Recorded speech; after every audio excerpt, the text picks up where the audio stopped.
Hey, Tim. Hey, Diana. Oh, are you ready for this? I guess first one ever. I Do I need to give anybody else any permissions or rights? don't think so. Okay. You may want to stop recording for now and just wait until like after we get going, after we tell people we're going to record, Okay. if you want. All right.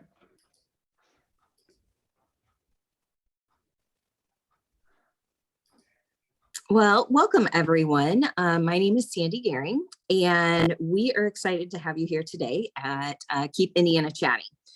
Today, we're going to be talking about sharing the love, and this is going to be all about our favorite things today, our favorite people that we like to learn from, our favorite apps and tools, all the good stuff. So if you have joined in any of our sessions, you know that this is kind of an open forum where we all talk and bounce things off of each other, and you are welcome to join in as well if you're comfortable.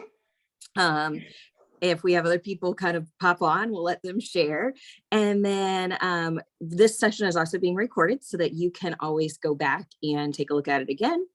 And with that, we will get started. So again, welcome to Keep Indiana Learning. We are all digital learning coaches with Keep Indiana Learning. So again, I am Sandy Gehring, and I am an associate with Global Special Education Associates. I am the director of EL and recruitment. Previously, I have been in Noblesville as an assistant principal. My home, I like to say, is Washington Township, where I taught and was an assistant principal there. This is my 19th year in education. And I just love continuing to grow and learn. I love learning about technology. And my biggest thing is thinking about how we can use technology to enhance our instruction. So with everything I do, I try and keep that in mind and continue to grow professionally as I think about those things. I love being a digital learning coach with Keep Indiana Learning. One, because like I said, I love that professional growth. And then the second main reason is just all of these people that are here with me today. I have loved learning from them and getting to know them and growing with them. So that's a little bit about me, and I am going to throw it over to Melissa. Okay, thank you for joining us. And I'm Melissa Wally, and I've been in education for over 20 years. I work for Hanover Community Schools up in the region. I'm an educational technology specialist in my district. I've also taught kindergarten, I've taught first grade, I've taught up to third, and then I've also served as an administrator. I'm a board member for HEC, which is Hoosier Educational Computer Coordinators, and I'm a digital learning coach for Keep Indiana Learning as well. One of my favorite things. I'm really enjoying working with people from all around Indiana, like Sandy. It's how I met Sandy, Diana, Tim, and so many other people that have helped me grow professionally, but I can also call friends. So with that, I'd like to introduce Diana. I'm Diana Knox. I am a technology instructional specialist at Clay Community Schools in Brazil. This is my 5th year in this role, but like Melissa, I've been in education for over 20 years. Doesn't seem possible. I kind of laugh sometimes and say if I had a crystal ball, I'm not sure I would have accepted this position if I had seen the COVID pandemic coming. But I do love this position. I love all the opportunities that it's afforded me, getting to meet people from around the state. That's a priceless thing to have in my position, is all these connections. So in addition to serving as a digital learning coach for Keep Indiana Learning, I serve with Melissa on the HEC board. I am an Inspire captain with the Indiana GEG group. And I also help lead our Indiana Canvas user and educator group. So I definitely am a proud member of the Canvas fam.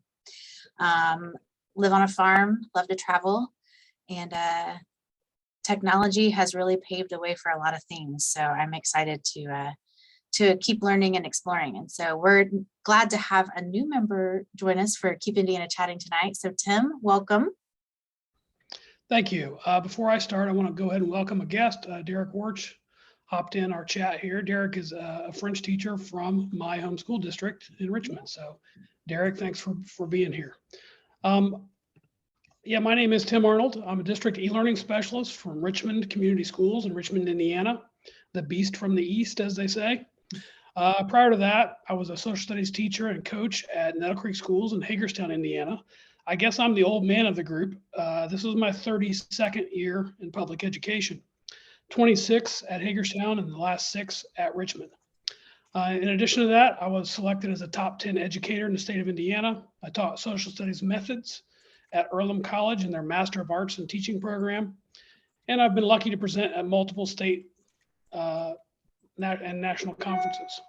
I recently joined Keep Indiana Learning as a digital learning coach. And for me, I love to serve teachers that are serving students. Other than that, you might see me playing a guitar or training for triathlons and duathlons. So that's a little bit about me.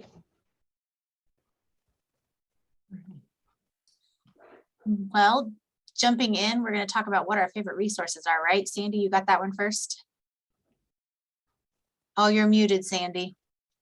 I'm muted. It's the standard. I'm muted, right? Yeah, thank you, Diana. Yes. So this is exciting. We're going to start with our favorite resource. So again, we all kind of just took this with what do we think is most useful. So for me, my favorite resource that I have really started to embrace and kind of starting through the pandemic has been Wakelet. I love seeing all the new stuff, and I keep it all. And I was a huge bookmarker. Well, if any of you are like me, I don't go back to my bookmarks unless it's right there on my toolbar.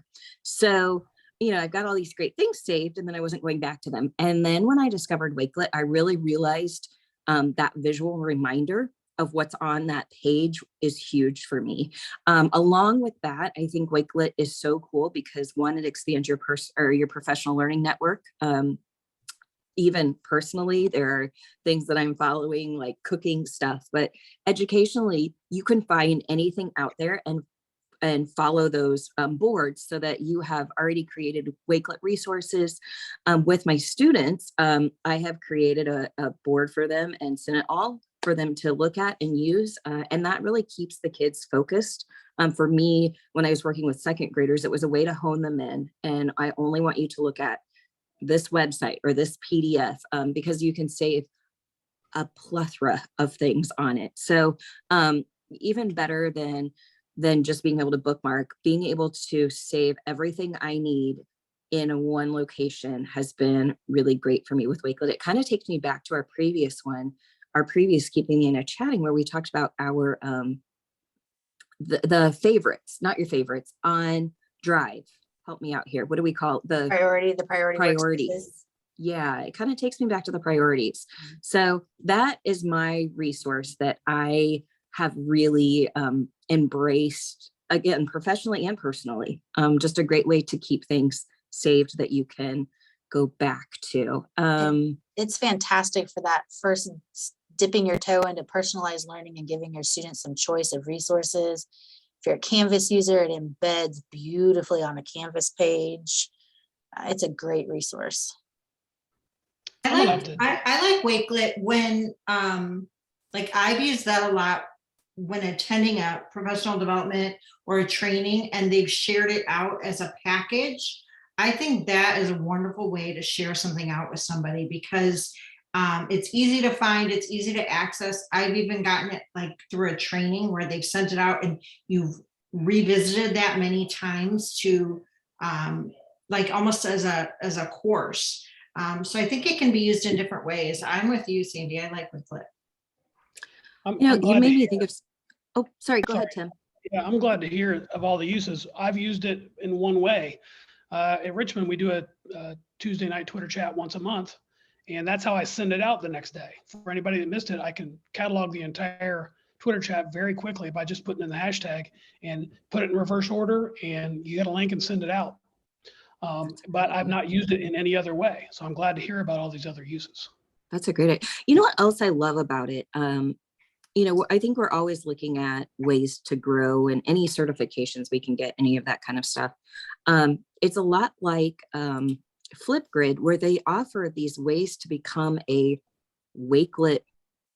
I think they called it a Ambassador. surfer at one time. Yeah, a Wakelet Mhm. master. And like, Mhm. so, there are ways that you can become certified in those things. And again, as educators, we're always looking at ways that we can up our skill set and be able to, in some situations, make ourselves more marketable. And those things stand out. So, yeah, so that's Wakelet. Melissa, what Okay, resource do you so love?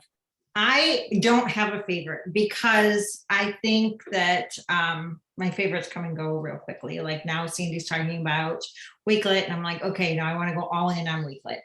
But something that is tried and true for me that doesn't change is Instagram. And I feel like it's old school by now. Instagram is old school as far as being a resource, but for me, I like it because I can search by a hashtag. I can find what I want to find. And I like the stories portion of Instagram. I like to hear people talking. They show what they use, but it's you're seeing people as more than just the resource. You're seeing how they use it. A lot of times you get to see them use it with students or in more like a reality versus just reading about it and seeing it. So that's what I wanted to share is Instagram stories. That's That human connection. That's awesome. yes, a human connection. I like that. And a lot of times I just have it and I hit Instagram stories and I let them all play through. And I might not even be watching it. I'm listening to it. And then something catches my eye. Well, what is that? Let me see that. And then I come back to it. So that's for me, Instagram stories. I'm a visual person. I like that human connection. So that's mine. Total transparency for me here. I use Instagram a lot, but I've only ever used it with my running and biking people. We use it for accountability because we will post what we've done, not because we want anybody else to see it, but our group will see it, and we can keep each other accountable. But I've never delved into the education side of it, so I'm going to So put that. Melissa has some awesome things on there for Keep Indiana Learning. Nice. There's Okay. a lot. It's a whole other world. Like, and once you start following those people, you know how it is. You follow, and then you follow the people they follow, and you kind of curtail your niche. And yeah, you really can hone in on some different things. I like that because I'm with you, Tim. I don't use it so much for professional. Honestly, right now I'm using it a lot as a new mom. So following a lot of those pages. But what I really like about that, Melissa, that you're sharing is like, it could be a good balance then I'm not just focused on just educational learning, but being able to have that balance of professional and personal. Instagram's a great way to do that. I like that. Well, and when I used to do, Instagram, and I said, Instagram's not going to be like I did Facebook, and Facebook became educational for me. And then I was like, okay, Instagram's not going to be that. Instagram's just going to be personal. And then it started like, okay, but this looks good. And look, I can learn this. And it doesn't feel like I'm sitting down and watching PD because, you're following along. And a lot of the times the people that are sharing ideas are also sharing other things too. They're sharing other parts of their lives. And so you start to just follow these people and, it like Diana said, it just feels more personal. You can reach out to them if you want, and get real answers from real people. So I had the opposite experience with TikTok. I'd never been on TikTok, didn't want to be on TikTok. So when I started, the only thing I've done are professional things. And it's been amazing how many things I've found so quickly. Yeah. So that's been a good experience as well. Okay, Diana, what's your favorite resource? Man, I'm going to sound like a broken record because I know that every time I get on Twitter anymore, I see about how fantastic and amazing Canva is, but I'm going to join the parade because I really don't think I go a single day that I don't go to Canva to do something. Whether I want today, I did an infographic. I don't know about you guys, but we have a reply all situation going on in our email chains. And I needed to do a little education. So I was trying to prep something cute that wouldn't be offensive to these people that are, kind of gonna get told what not to do. But Canva just, man, I think back to where it started, like 5 years ago when I first learned about Canva and where it is now. And then they're doing all these amazing things where Canva for Education is free and you get a pro account. And then if you can get it set up for your district, you can all have that and it'll integrate with Canvas. And, you can do presentations, you can do social media posts, you can write letters. Just, man, it makes me look like a genius graphic designer, and I am not a graphic designer. So I just 2 shouts out for Canva. When I love started, Canva. Oh, go ahead. when I got ready, when we were so for those of you, we do some pre-planning for our Keeping Indiana Chattings, and what came to my mind first was Canva. And then I went and I looked and I was like, oh man. Me too. But what I love is I was thinking about, I'm getting ready to support some new teachers that are really trying to figure out that enhancing virtual teaching. And I know that all of you guys I know we all want to make things look nice. And I used to spend hours trying to make things look nice. And Canva has just taken away that time. Even as little as I get tired of the Google Forms, like generic headers, to be able to go in there and quickly create a header that I want with the color scheme. I mean, it's such a time saver, and you're right. It looks so good by doing it. It's like really, yeah. Sorry, Melissa, I didn't mean to. Well, and then now you can collaborate and share, and Melissa and I have collaborated and edited documents put together. You can create templates and push out to people. Just P.S. Keep watching. Keep Indiana Learning's turning 2. We got something fun with Canva and the birthday celebration planned. So, Yeah, I agree. In Canva, I even just create little reminders. Like I work with groups of teachers on specific days. So I just have a reminder. And when the day before, I'll send out that reminder. And I just think it's nicer to shoot them a little graphic rather than a paragraph. Nobody wants to read a paragraph, but when they see that graphic on Mondays, they know, oh yeah, tomorrow is the day we meet. Just a nice little visual rather than something nobody wants to read. The being able to start with the pixel size that you want was a game changer. Because every one of our teachers wants to have a nice banner on their Canvas homepage, and that solves it because they don't have to guess and make one they love and then it doesn't fit. And so I use it every day. I'm not using it to its full extent. I mean, I'm not into the presentations yet, although I've seen some really amazing things that some of you are doing, and wow, I can't wait to get in there. I'm happy we've got some people coming to present at our conference this summer on just that topic. So. Okay, we do have in the chat, we have Derek says one of his favorite resources, he likes Instagram, but loves TikTok.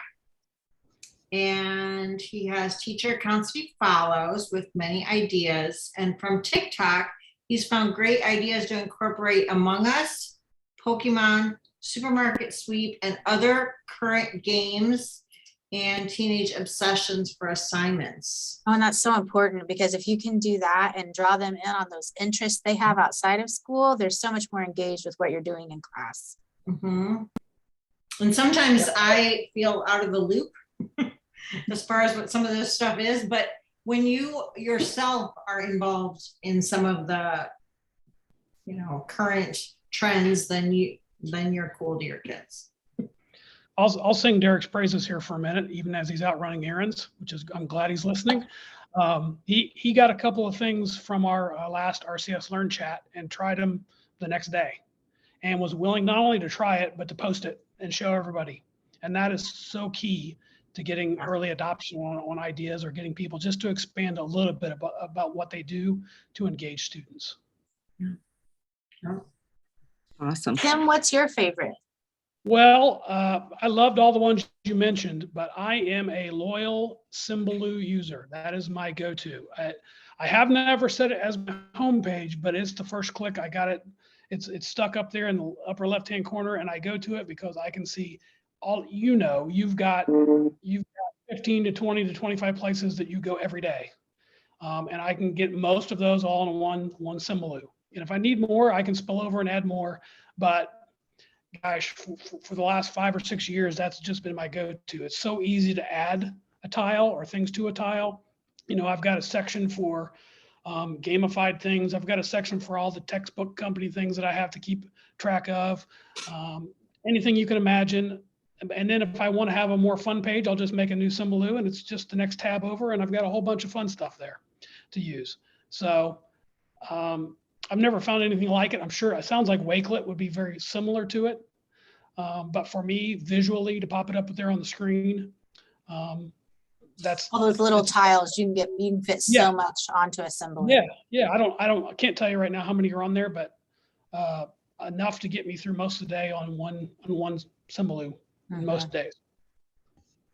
Yeah, I'd like to do a break. Oh, go ahead. No, I was just agreeing with the visual. Like I love that part of Symbaloo. Yeah, I'd like to do a breakdown between Symbaloo and Wakelet and see the differences. I think a big thing is Symbaloo, you can definitely fit all those little tiles into one visual screen, whereas like with Wakelet, I don't think you can break them down that small. And you can do a grid view, but it's still not going to give you the bang for your buck, I don't think, like Symbaloo does. And man, I have a Symbaloo and I use it religiously for a while, and then I kind of got away from it. Me too. Making me want to go back and dig it out and brush the dust off, Tim.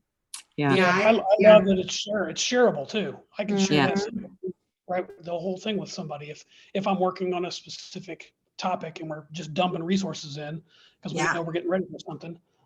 That makes it very usable as well. Don't you think too, I mean, there reaches a point where there's always going to be something new and there's always going to be something that's going to do something similar. But when you find something that you've invested in and you dump that time in, you kind of hang on to that because that's comfortable. And so it's, that's a good thing to hang on to those tried and trues that have been around for a while and they're not going anywhere. No. I think that goes with what I kind of said at the beginning, like with enhancing your instruction. So many of us, I mean, I'm totally guilty of it. Like, ooh, it's something new. I'm going to try it. Something new. I'm going to try it. Something new. I'm going to try it. And I'm that way with note taking. Like if there's a new place for me to take notes, then I take my notes. I'll take them in Keep or I'll take them in Notability. And then my notes are all over. But that's such a good reminder to stick with what is going to enhance your instruction and your time. Like we need to be working smarter. We don't have time to work harder. So stick with what works. I like that reminder. Okay, so here's a question on note taking. I once was given, my lovely daughter gave me one of those atomic notebooks where you write the stuff in and it transfers digitally, but then you put it in the microwave with a mug of water and it all goes away. I was just going to ask about that. Does anybody do that? It works. It really does work. It's amazing. I have a rocket book from a Google Summit where we got that. Yeah. I don't know where it is right now, but I did use it a couple of times and it really did work. It's amazing. So because I know those have the QR code on them too, that you can scan it in. Did you do that and see, that's where I think I would go wrong and not organize it. You can upload it right to your Google Drive. I've been really thinking, because for me, like I serve 3 different buildings. I can serve up to 11. And so sometimes I always have a computer with me, but sometimes I need to tangibly write something down, or, I work in Canvas a lot. I want to know a course number and I want to be able to go back and look at it. So I carry an old composition book with me. And then as I get done with a page, I fold it in half and that has been good. But I thought if I could get into like the Rocket Book where I could put that digitally so I have it, and because eventually the notebook's going to run out, but I might want to go back and refer to it at some point. Right. I need to explore. All right, next topic. What are we on to next? So we are on to our favorite apps. And so this was a lot like my favorite resources. And I think Diana, you said it, or Melissa, you said it, that it's always changing. Depends on time of year and the position I'm in. And so right now, I'm kind of for a few years, I love Books, Vooks. It is one of my favorite apps. Right now with the work that I'm doing with early EL learners and kind of early learning readers, being able to have a book that is brought to life. So what books is, if you haven't seen it before, it brings books to life. They're good quality books. So they're not like some of those like generic books that you get on different, I don't know, just different free websites, but they're really great books. They are categorized like by different topics. Right now, they've got a lot of Black history books, and they turn them into like a video. It's video books, but it also will highlight or make the words bigger. They are translated. There's a Spanish section. So I just really love being able to, obviously reading to my students is huge, but being able to play it if I'm in a virtual setting and we can all watch it together. I went, with my second graders when I was doing virtual teaching with them, they absolutely loved Books Day. And I would let them pick out which book unless I had one that I wanted to use. And along with that, they have a free teacher account for a year. So that is major, and hopefully they'll make it for longer than a year. But even a way to just kind of get your feet wet with it. And they've also have a whole teacher resource page too. So they're more primary books, more for elementary. But like I said, I mean, with your EL learners, being able to hook them, or those kiddos that you just need to hook them on a book sometimes, or try something different with good quality text. So Books is my app. Man, you showed me a new one. I'd not heard of that, but I pulled up the website and yeah. Mm-hmm. Yeah, good books too. I know I've said that like 3 times, but I think so often it's a book and it's great. But there's even grammar books. Like I think one of them one time was the punctuation book, and so, or the semicolon book. And so, those ones that we probably have in our library too. So yeah. Let's see, Melissa, what's your go-to? This one was pretty easy for me. Edpuzzle. I love Edpuzzle. I think it's hard to find an app that can work for any content area and almost any grade level. But I think Edpuzzle pretty much does it. If you're not familiar, it allows you to create interactive videos with questions to assess the student understanding. You can create a video, or you can pull a video from YouTube, or there's different sites. You can upload your own video. And there's even preloaded videos in there from Edpuzzle. And so basically you could make it like a flipped classroom where the kids are watching it before they come to class, answering the questions, and then you are doing more teaching during class time, or use it in another way. But I think it's really good because there's curated content that's already there. You can search by grade level, you can search by curricular area, you can search by subject.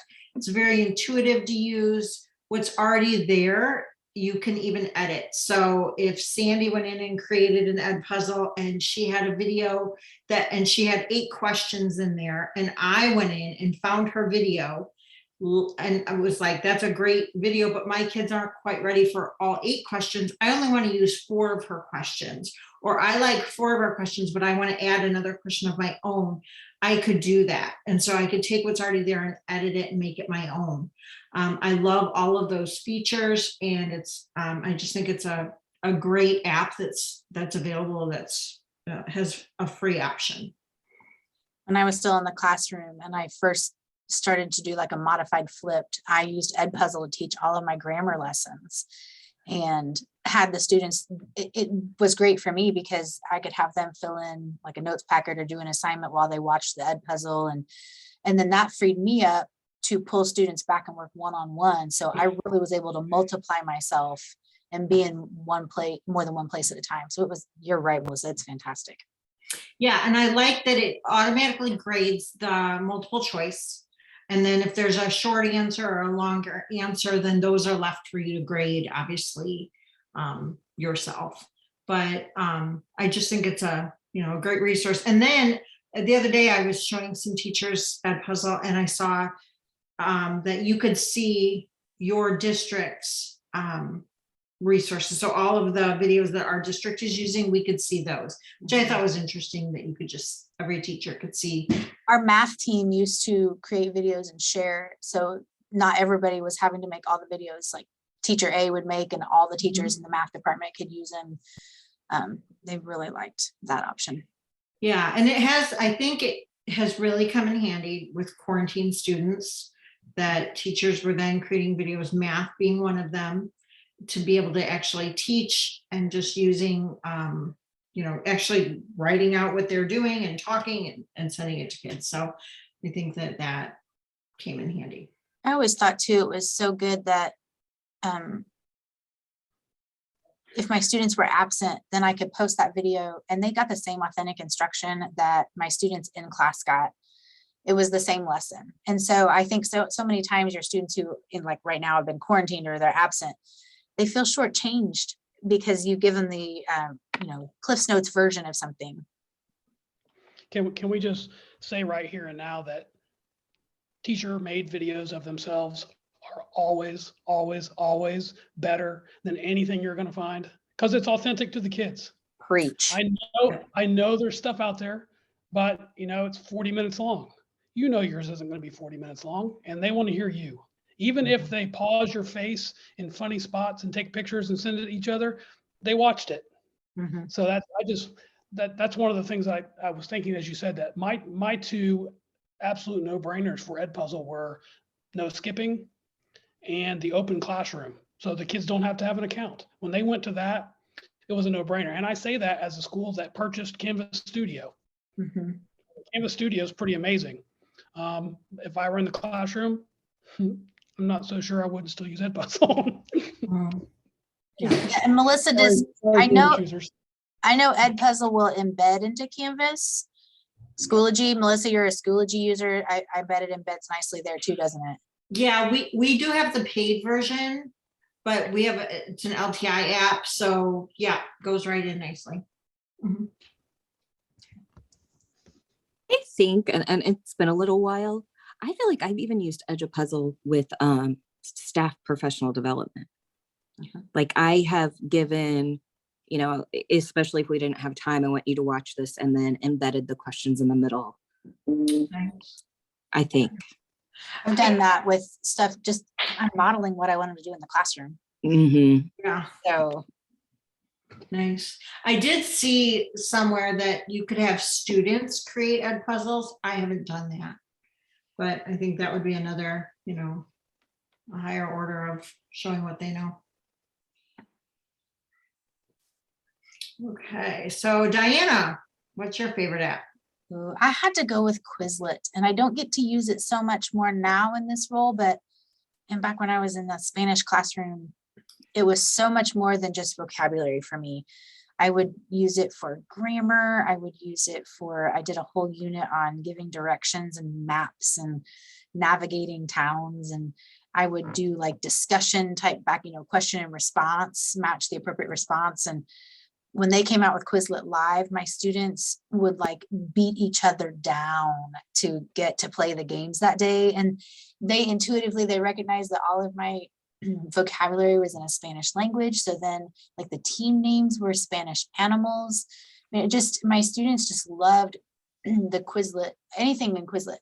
I liked it because that was when we were first kind of on this whole, like, give your students the option to retest and practice what they know. And so I figured out ways to manipulate the quizzing option in Quizlet, put it in my learning management system at the time so that it mixed up the questions. It gave them the same number of questions or the same style, but they could take it 4 times and they might never have all the same questions. And it just let students choose how they learned best. And of course I taught secondary. So at that point they were taking a little more ownership of their learning, but the varied activities let them do the things that appealed to them. So I love Quizlet.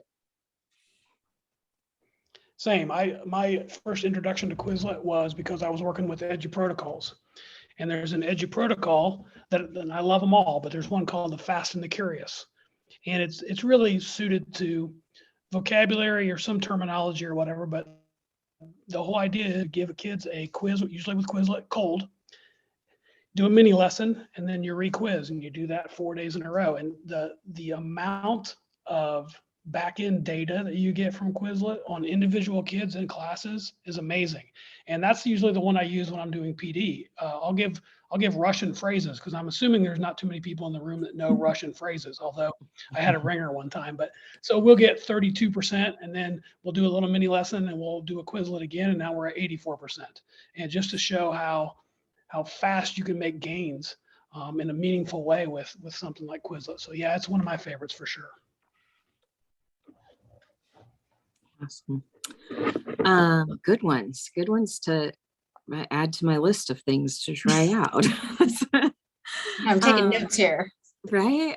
But got to stay focused. I got to hone in on, I'm going to try one a month there. So now let's jump into our favorite extensions. So again, this changes a lot for me, depending on time and what I'm doing. But right now, I really like the Moat extension for Google Forms, because I love Google Forms.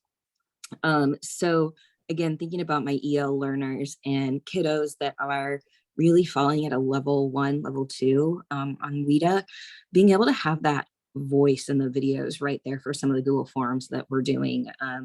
I think it gives a whole nother tier of learning, of support for our kiddos when we can't always be there with them, right by their side. So I think that Moat is a great new extension. Now, I don't use it as much as I should. And I would love to continue to explore it, because I think there's a ton of different ways that it could be used. So if any of you are using it, I'd love to hear how you've used it. But I really like that, being able to have the video, the voice there, especially for our parents when we are either sending things home to them, Google Forms to fill out, or work that we might be doing with kiddos virtually. Thinking about some of our EL kiddos as well as some of our, early learning kiddos or parents that maybe get confused with how we're teaching things now, being able to have that there. I think it's a great, quick, easy way to modify for kids. And Tim, it goes back to what you were saying too, of putting my face and my voice on what I do when I can't be with my kids side by side. So.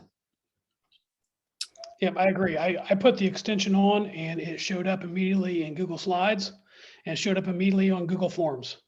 And so I was sold at that point, just from adding the extension. How do you use it, Tim? Well, I haven't used it that much, but okay. I see it there, and I know that I guess I've used it probably more in Google Slides, just by putting audio right on the slide, click, click. I was building forms, not too long after that, and I saw it there, and I thought, okay, so that's going to be an option when I have to build a form for ELL students or, whoever, that I need to make sure that that's on the computer of the person that I'm helping build the form, so that's built right in. I haven't used it with a form. I don't know if anybody has. I'm not sure how you just click it and talk, but yeah. I don't know how it comes into the spreadsheet then. I don't know what it does after that.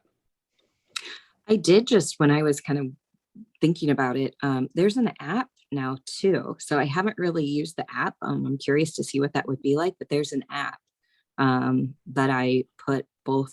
Here I go again. I put it both on my phone and on my iPad, because I'm a habitual app downloader. So when I use it, I'll share it out with you guys. Great. Melissa, what's your favorite extension? Okay, this one was tough for me, but I would have to go with Google Keep, which goes back to the previous question about when we were talking about Wakelet and what was the other one? Symbaloo. But I think because of Google Keep, that's when I kind of fell off the bandwagon of those, because I try to stick to one. And for me is Google Keep. And I use it in so many different ways. I tried to use it for meeting notes, and that's where I drew the line.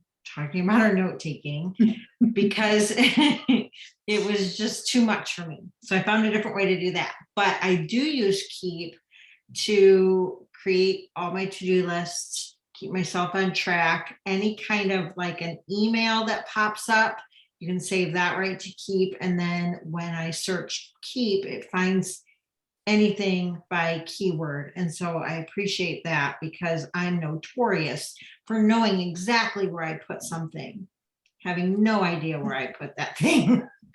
So Google Keep has saved me so many times. And then also when I find something, I'm told you are so organized. I'm like, oh yeah, I really am. Not, it's Google Keep. And then I like that we can collaborate with others. So our tech team has made some different protocols and things, and we have them in Keep, and then we share it with one another. And then when we need it, there it is. So all of my need to know information is in Keep again, because it's searchable and then it's right at my fingertips. I think it's the perfect smash to blend my professional and my personal life because I can color code those notes. Yep. It's And pretty. you know, let's face it, I was the queen of a Post-it note stuck to my computer as I was headed home for the day. And then somewhere between my classroom and home, the Post-it note went away and I still needed to know what to do. And you know, you had your shopping lists, and by being able to stash it all and Keep, yeah, it makes you look pretty organized. Oh, I was doing Post-it notes, and because I work in 2 buildings, I would take a picture of the Post-it note. So I would have it on my phone. And then, and now if I start to write a Post-it note, I'm like, what am I doing? Put it in Keep. And it just makes life so much easier. So I know it has a lot of features, like when you pull up to your house, something will pop up. I don't do all of that.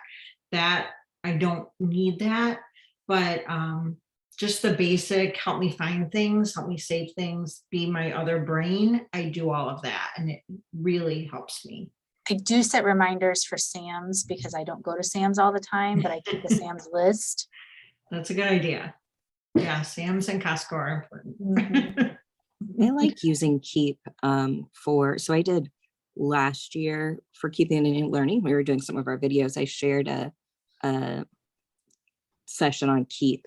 I like using it with students. So when you think about going back to sticky notes and you think about those days where we would put the sticky note on a kiddo's desk of I need you to do X, Y, and Z when you come in the morning, is that visual reminder for them, or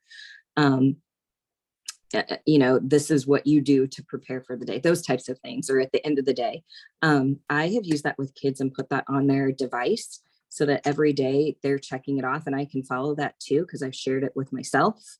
And giving that reminder of, hey, don't forget to do X, Y, and Z, your sticky notes on your Keep. And then I have 1, that data, and 2, I can remind them even without like a silent signal, those types of things. So I've used it to replace that sticky note reminder on kiddos, because that also takes away from that, making it well known. So It's a great idea. I played with this with my students, and some of them liked it, some of them didn't, but I had them use it to help organize their writing when we were getting ready to do taught Spanish. I always used to teach, like I would show the movie Selena and we would do cultural comparisons and we would do some chatting, and I gave them a writing prompt, and so we would use Keep notes to organize our main points, and I guided them to color code, because then they could pull those notes up in Google Docs and pull them right into the writing to help organize. And so I think that's a potential powerhouse for some teachers to use. I literally had a conversation today with a 3rd and 4th grade teacher over that, for that specific reason. She was looking for a better way to teach note taking. And I said, have you tried Google Keep? And so we looked at it, and I'm not sure whether we'll get there or not, but now that you've said that, I'm going to go back to her and say, hey, this is how this is being used. So that's good to hear. you know what else I love it for is when you're at a conference.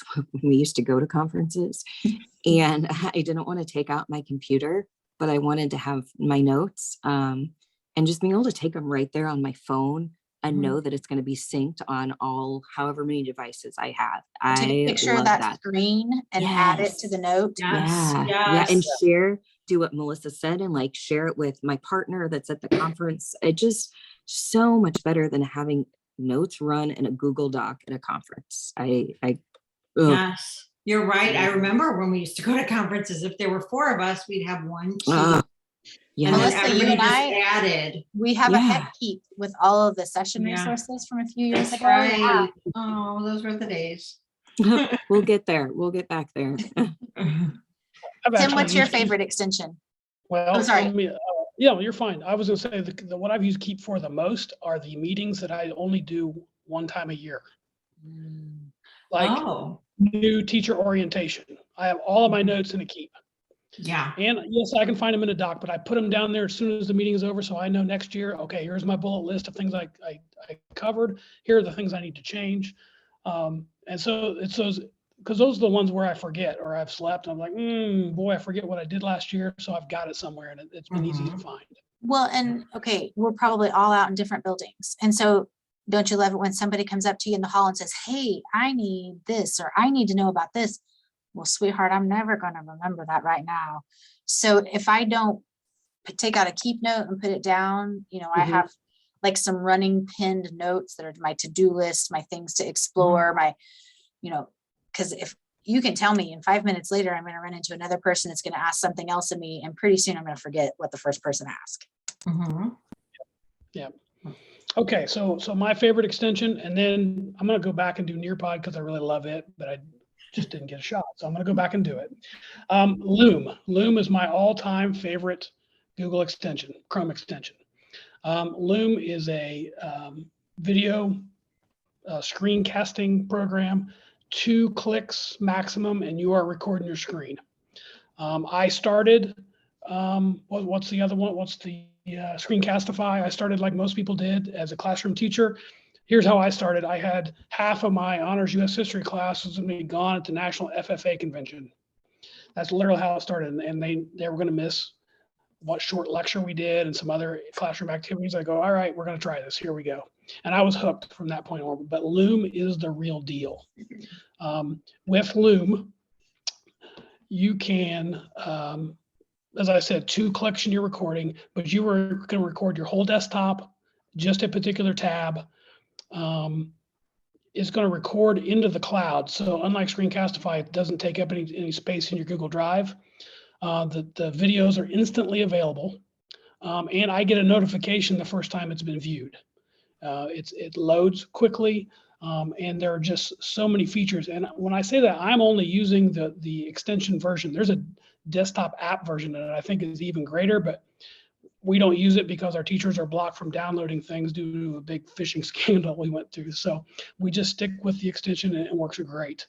So we taught this one, luckily, right before we headed into the pandemic. It was a part of one of our homegrown PDs. And people have done a lot of recordings of themselves for their students, whether it's just the good morning or the actual content stuff. So easy to use, stores it in the cloud. You have access to it to share it later.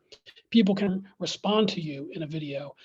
My personal favorite thing is you can put a call to action at the end of the video, which could be a link to your Canvas assignment. So the kids get done with the video, they click it, takes them right to their Canvas assignment. It's amazing. So I can't say enough about Loom for video and screen recording. Okay, Tim, did we miss you on Nearpod? It's okay. It's all right. It's all right. No big deal. I'll follow up. Nearpod is my new love. It does have a free version, although it's limited compared to what you get with the paid version. I will say that. Nearpod to me it's a content delivery vehicle, but it's specifically made to be engaging for kids. So kids can answer a poll question. They can put things on a collaboration board. They can draw things. They can answer open-ended questions. And they can take a quiz. And you can see all this data from this stuff in real time if you want. You can even put their responses up on the board while hiding their names. You have 2 major ways that you can do in Nearpod: student-paced or a live lesson. Most teachers start out with a live lesson because they're there with the kids, but boy, when we get into e-learning days, those student-paced lessons are fascinating. And who doesn't love to give a kids some choice and, you know, some control over the path and pace of what they're doing. So I can't say enough about it. I, like somebody said earlier, I always encourage teachers, like with Edpuzzle, use something that's there first to learn how to do it, and then, man, start creating your own content.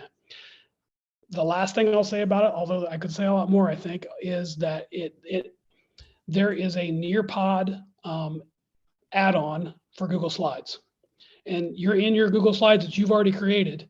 You put the add-on, and all of those interactive pieces pop up, and you can drag it into as a new slide for any Google Slides you have. You put a draw it right after it, or a poll question right after it. So many incredible things to be found in Nearpod, and I've just scratched the surface. Is it K-12? Like, Yeah. do you think it's appropriate for the younger? Yep. Yep. I've used drag- it. Go ahead, Tim. I'm so sorry. No, you're okay. The draw it feature with the younger is huge. It's Yep. it's big with math. I love it. Yeah. Yeah, it has drag and drop features that are easier for younger kids. It has a gamified section called Time to Climb, which is where you're answering questions kind of in a gamified version. And it kind of looks like the old mountain climber from The Price is Right. All the kids are climbing the mountain as they go. And so it's all pretty fun. That's super cool.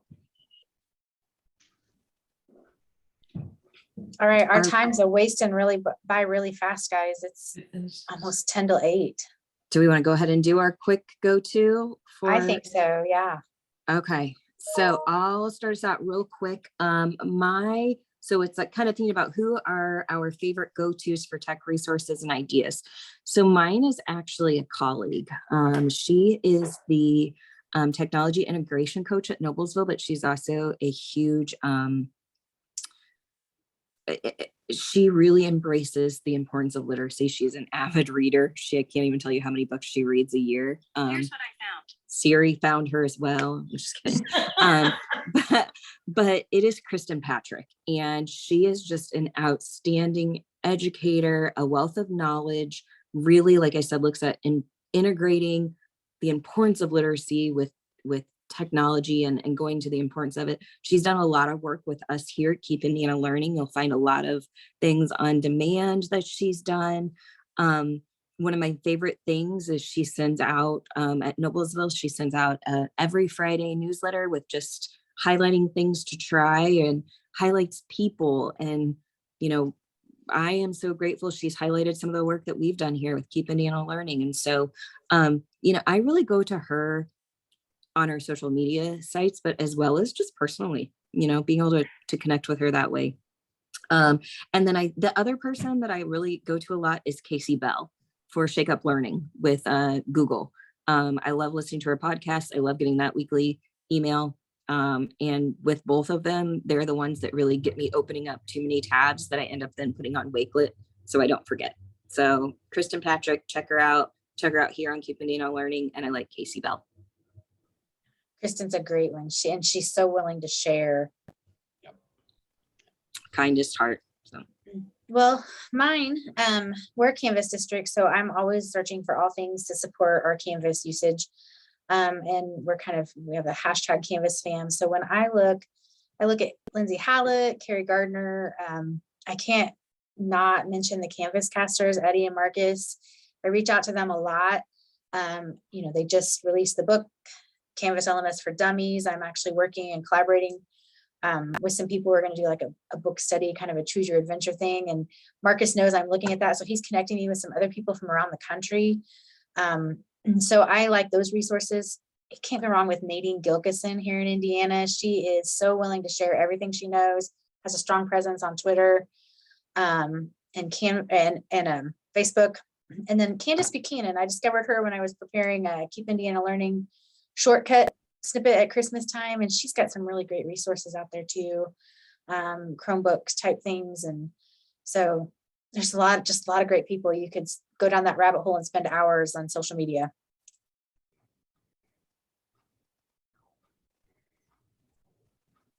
Tim, how about you? Okay, so here's my list. My list has a distinct Indiana flavor. So for all things Google, Matt Miller, number one for me. the timing of his posts are I don't know, Eerily clairvoyant. relevant. Yeah, yeah. Every time I need one, well, there's one. To go along with that, I would say Eric Kurtz. I know you got to see him at FETC. So awesome. I have an I've never autograph met him, book. but that's awesome. So that would be my Google go-tos for blended learning. Catlin Tucker and Indiana's own Michelle Eaton, who has been very helpful. She wrote her book on blended learning. On Twitter, I also listed Nadine Gilkison and Amanda Sandoval. Those two ladies put out an incredible volume of stuff. I can't, I could never match it, but I love that they put it out there and they're always willing to share. And then for Canvas, my two go-tos, one is Megan Tolan, who is now at Trine University, and Kyle Beimfor, who's at Zionsville. Kyle was just on Channel 13 yesterday morning. I don't know if you saw him with Carlos Diaz talking about triathlon and his cookie baking business that he started. So we know Kyle through NQ, some of us that He's are a man Canvas. of many talents, isn't he, that Oh, Kyle? yeah. So that's my list, and there's somebody from Indiana on each one of those levels. Okay, well, I think you guys said them all, so I have nothing to say. No. But seriously, you really have. But I think that there used to be like a handful of gurus that I followed. But now that's really expanded to so many more experts. And I feel like I rely on my personal PLN the most. And then I use Twitter and Instagram. And like I said before, searching my hashtag to find what I need. But the resource that we have with Keep Indiana Learning is something that I truly rely upon, not only personally, but also to share with the teachers in my district. I feel like I'm always referring people to Keep Indiana Learning, Keep Indiana Learning. And that it's like this growing repository that we have, and it's created for Indiana teachers, by Indiana teachers. And it's just so unique and special. And there truly is something for everyone. It's for teachers and counselors and admin and tech. And it's in this variety of formats. There's blogs and recordings and live sessions and podcasts and any kind of format that's thought of, it's produced there. So I just think it's such an impressive amount of quality information that's just waiting there to be discovered. So whenever I am looking for something, that's usually one of my very first go-tos is let's see if it's on Keep Indiana Learning, and it is. So that's my favorite. Isn't it? It's us. It is. And Indiana, there's a lot of things like sometimes Indiana gets a bad rap for different things, but how amazing is it that you can look at all these really talented Hoosier educators who are sharing their resources and tapping into things like I never would have considered myself an expert on really much of anything. I just kind of put my nose to the ground and did my job, but I have learned some neat talents, and by being connected with you guys and anybody that I've met through Keep Indiana Learning, I just think we're empowering our teachers, and it's really fantastic. Well, and that's the thing. So like anybody that has, an idea or that we think has an idea, they're welcome to contribute. And I think that, like you said, is the powerful piece, is that everybody has something to contribute, whether they know it or feel like it, they do. So I think that's the most exciting part. So with that, we want to thank everybody for joining in the conversation, and anyone can rewatch this chat and find more professional learning opportunities on our Keep Indiana Learning YouTube channel. We are excited for our next chatting session in March. Our topic will be Spring Forward, keeping students connected. And we'll be talking about keeping our students engaged during the last part of the school year. I can't even believe I'm saying that. So we hope to see all of you in March. Thanks for joining. Bye-bye.